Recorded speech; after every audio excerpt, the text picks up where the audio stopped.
नमस्कार, टेस्टी फूडमध्ये तुमचे स्वागत आहे। चला तर आज आपण गुळाची लापशी ही रेसिपी पाहणार आहोत आणि ही रेसिपी आपण एकदम सोप्या आणि साध्या पद्धतीने बनवणार आहोत आणि ही खायलाही खूप छान लागते।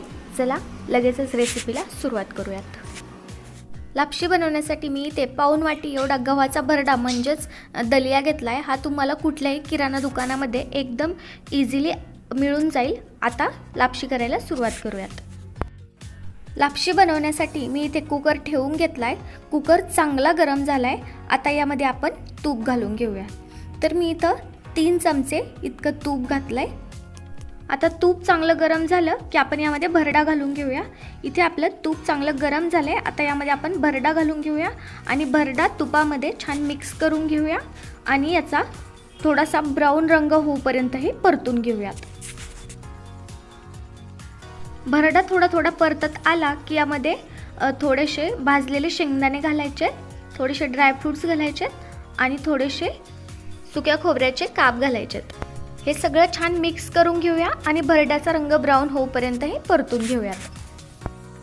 इथे आपला भरडा एकदम छान ब्राऊन रंगावरती परतलेला आहे। आता यामध्ये पाणी घालायचे। तर पाणी घालताना यामध्ये गरमच पाणी घालायचे। ज्या वाटीने आपण भरड्याचं माप घेतलंय त्याच वाटीने यामध्ये 3 वाटी एवढं पाणी घालायचे। पाऊण वाटी भरड्यासाठी 3 वाटी हे एकदम परफेक्ट पाण्याचं प्रमाण आहे। आता हे सगळं छान ढवळून घेऊया आणि याला झाकण लावूया आणि याच्या 4 शिट्ट्या काढून घेऊयात। इथे आपण कुकरच्या 4 शिट्ट्या करून घेतलेल्या आहेत आणि आपण कुकर थंड देखील करून घेतलेला आहे। आता आपण कुकरचं झाकण काढून घेऊया आणि तुम्ही पाहू शकता की आपला भरडा हा एकदम मऊ छान असा शिजलेला आहे। आता हा पुन्हा एकदा छान मिक्स करून घेऊया। आता गॅसची फ्लेम चालू करूया आणि आता आपण यामध्ये गूळ घालणार आहोत। तर आपण पाऊण वाटी एवढा भरडा घेतला होता, त्यासाठी गूळ देखील पाऊण वाटी घ्यायचा आहे। गूळ भरड्यामध्ये छान मिक्स करून घेऊया आणि गूळ वितळेपर्यंत हे परतून घेऊयात। इथे आपला गूळ हा छान वितळलेला आहे। आता हे 5 मिनिटं मीडियम फ्लेमवरती पुन्हा शिजवून घेऊयात। 5 मिनिटं हे आपण शिजवून घेतलंय।